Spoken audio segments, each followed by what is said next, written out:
The Story of Babar, the Little Elephant, by Jean de Brunhoff, published by Random House, New York.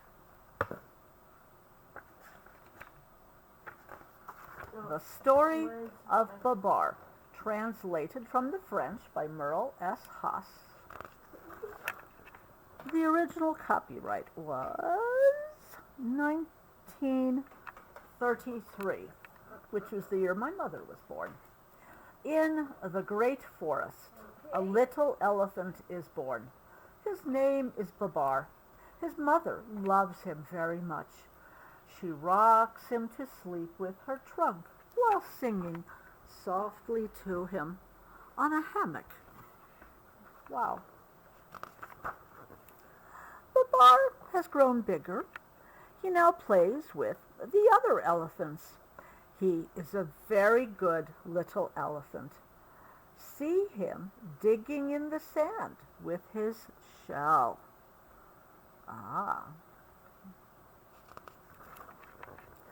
Babar is riding happily on his mother's back when a wicked hunter, hidden behind some bushes, shoots at them. The hunter has killed Babar's mother. The monkey hides. The birds fly away. Babar cries. The hunter runs up to catch poor Babar.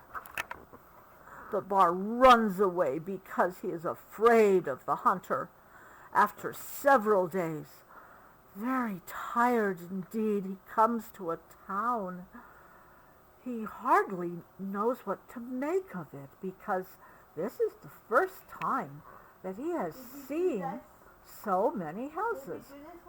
I have never read the very first Babar. This is a treat. Maybe someone read it to me when I was a very small person. So many things are new to him. The broad streets, the automobiles and buses. However, he is especially interested in two gentlemen he notices on the street. You found his at Goodwill. He says to himself, What? "Yes, honey, really, they are very well dressed. I would like to have some fine clothes, too. I wonder how I can get them." Luckily, a very rich old lady who has always been fond of little elephants understands right away that he is longing for a fine suit. As she likes to make people happy, she gives him her purse. And Babar says to her politely, "Thank you, madame." Who's thank you, madame?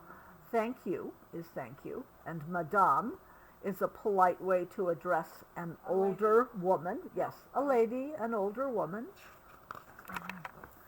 Without wasting any time, Babar goes into a big store. He enters the elevator. It is such fun to ride up and down in this funny box that he rides all the way up 10 times and all the way down 10 times. He did not want to stop, but the elevator boy finally says to him, "This is the elevator boy." There used to be young men, even teenage boys, whose job was to run elevators up and down when they were more complicated to operate. Oh. "This is not a toy, Mr. Elephant. You must get out and do your shopping. Look, here is the floor walker," meaning a salesperson. Babar then buys himself a shirt with a collar and tie, a suit of a becoming shade of green, then a handsome derby hat, and also shoes with spats. Well satisfied with his purchases, and feeling very elegant indeed, Babar now goes to the photographer to have his picture taken. And here is his photograph. Babar dines with his friend, the old lady. She thinks he looks very smart in his new clothes. After dinner, because he is tired, he goes to bed and falls asleep very quickly. Babar now lives at the old lady's house. In the mornings he does setting up exercises with her, and then he takes his bath. So exercises in the morning, and the old lady in her old-time gym clothes.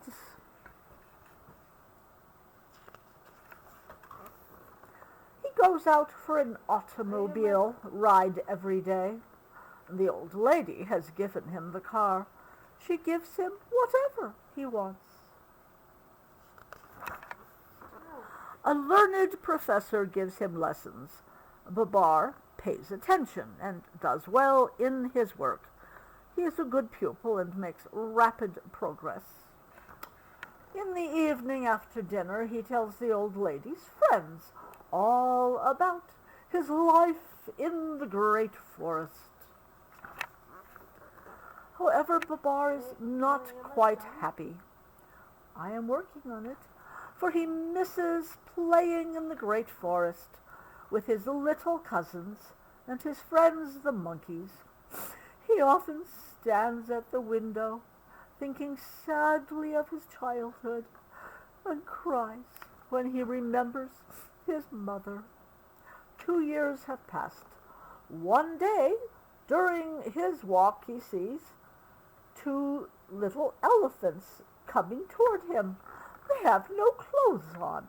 Why, he says in astonishment to the old lady, it's Arthur and Celeste, my little cousins, the 2 elephants.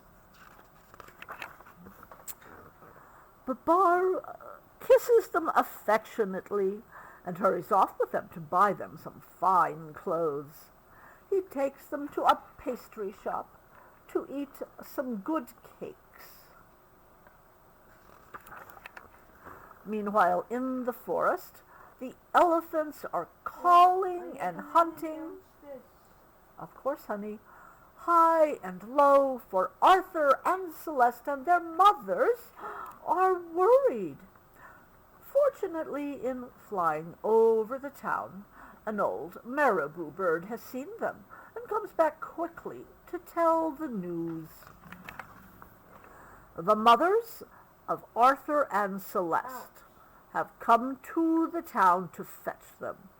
They are very happy to have them back, but they scold them just the same because they ran away.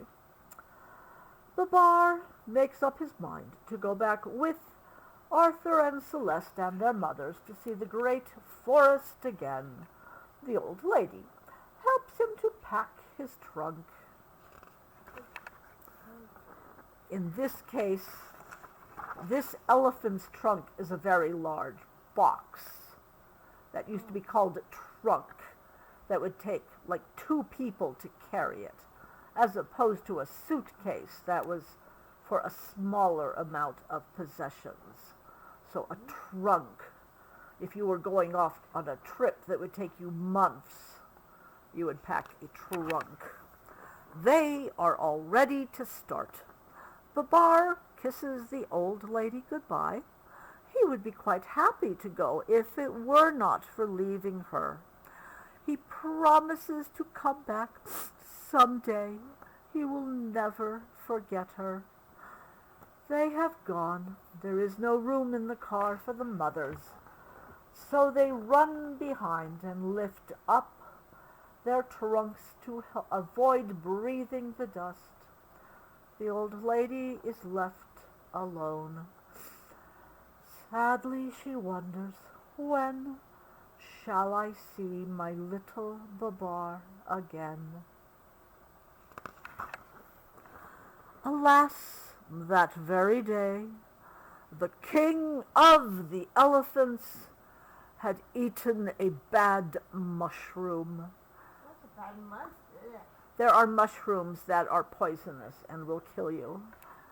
Oh my, he got very bad very fast. It poisoned him, and he became ill, so ill that he died. This was a great calamity. After the Hey, funeral, my son. I am working. After the funeral, the three oldest elephants were holding a meeting to choose a new king. Just then they hear a noise. They turn around. Guess what they see? Babar arriving in his car, and all the elephants running and shouting, "Here they are! Here they are! Hello, Babar! Hello, Arthur! Hello, Celeste! What beautiful clothes!" His girl cousin, "What a beautiful car!" Then Cornelius, the oldest of all the elephants, spoke in his quavering voice. "My good friends, we are seeking a king. Why not choose Babar? He has just returned from the big city. He has learned so much living among men. Let us crown him king." All the other elephants thought that Cornelius had spoken wisely, and eagerly they await Babar's reply. I want to thank you, one and all," said Babar, "but before accepting your proposal, I must explain to you that while we were traveling in the car, Celeste and I became engaged. If I become your king, she will be your queen. Long live Queen Celeste! Long live King Babar!" cry all the elephants without a moment's hesitation, and thus it was that Babar became king. "You have good ideas," said Babar to Cornelius.